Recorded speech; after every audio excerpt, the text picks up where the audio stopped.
朋友们，大家好，我是武师家。今天我们讨论的主题呢是锅炒鸡的备用配件。平常呢，我们在家里备用了汽油或润滑油，能满足我们锅炒鸡的日常需求。那么除此以外，我们应该在家里备用哪些配件，能满足锅炒鸡的不时之需呢？还有，我们应该如何采购这些配件比较合理呢？我们今天需要回答的问题。第一是润滑油，也称为机油。新买的锅炒鸡第一年最好1季度换一次机油，也就是第一年换3到4次，第二年开始1年换1次。小型锅炒鸡一般机油注入量为500毫升左右，所以第一年最好备有2升的机油，第二年开始备有1升的机油。第二是空气过滤器，一般情况下1年至少换1个新的。平时如果下雨天锅炒，也最好换1次。过滤器一般是塑料泡沫或者纸质纤维材料，可以常年的保存，价格很低廉，所以可以备用多一些，比如4到10个。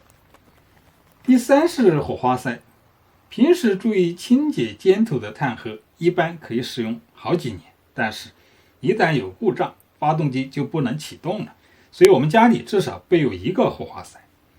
第四是启动拉绳，最好备有1条在家里，以防哪天断了就无法启动了。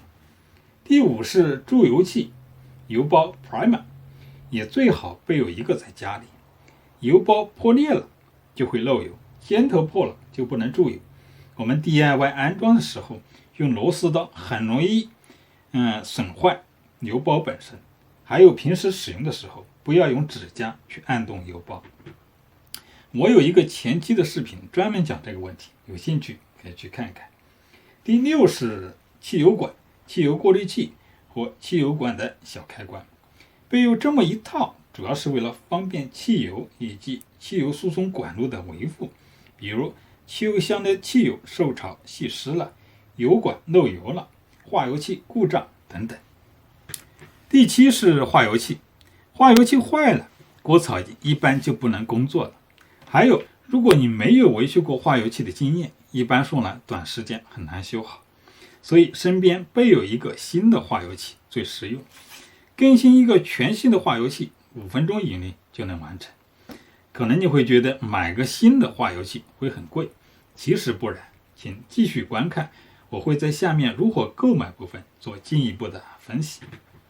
第八是熄火绳，熄火绳断了、坏了，锅炒鸡也无法正常使用，平时备有1个是很好的选择。以上就是我按需求和重要性从高到低的一个排列的顺序。下面我们来看看从哪里购买呢？当然从网上买，比如说Amazon、eBay、阿里巴巴、AliExpress 等等，也可以从生产厂家直接买，只是价格高一些。润滑油或启动拉绳，从家附近的商店买也很方便。更重要的问题是，如何购买这些备件比较好呢？总的原则是尽量成套成组的购买，不要一个一个的买。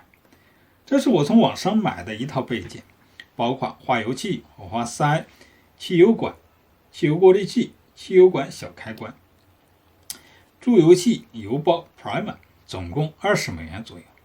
像网上在卖的这一套也不错，5件套，价格11美元左右，也很好。所以化油器本身并不贵，对吧？如果我们单独买火花塞，像这个要9美元左右，这个一包4个的，平均一个6美元左右。但是前面讲了，通常备有1个火花塞也够了。我们单独买一个注油器的 primer， 一个要8美元左右。买10个 primer， 像这组一共需要11美元，相差不大，对吧？很有趣。通常我们备有1个也够了，也不需要太多。空气过滤器最好一次买一组，像这样6个12美元。还有这样的组合也不错，3个空气过滤器，2个 primer， 2个汽油过滤器，一共10美元左右。朋友们有什么疑问或看法，欢迎你在下方给我们留言。谢谢你的观看，我们下次见。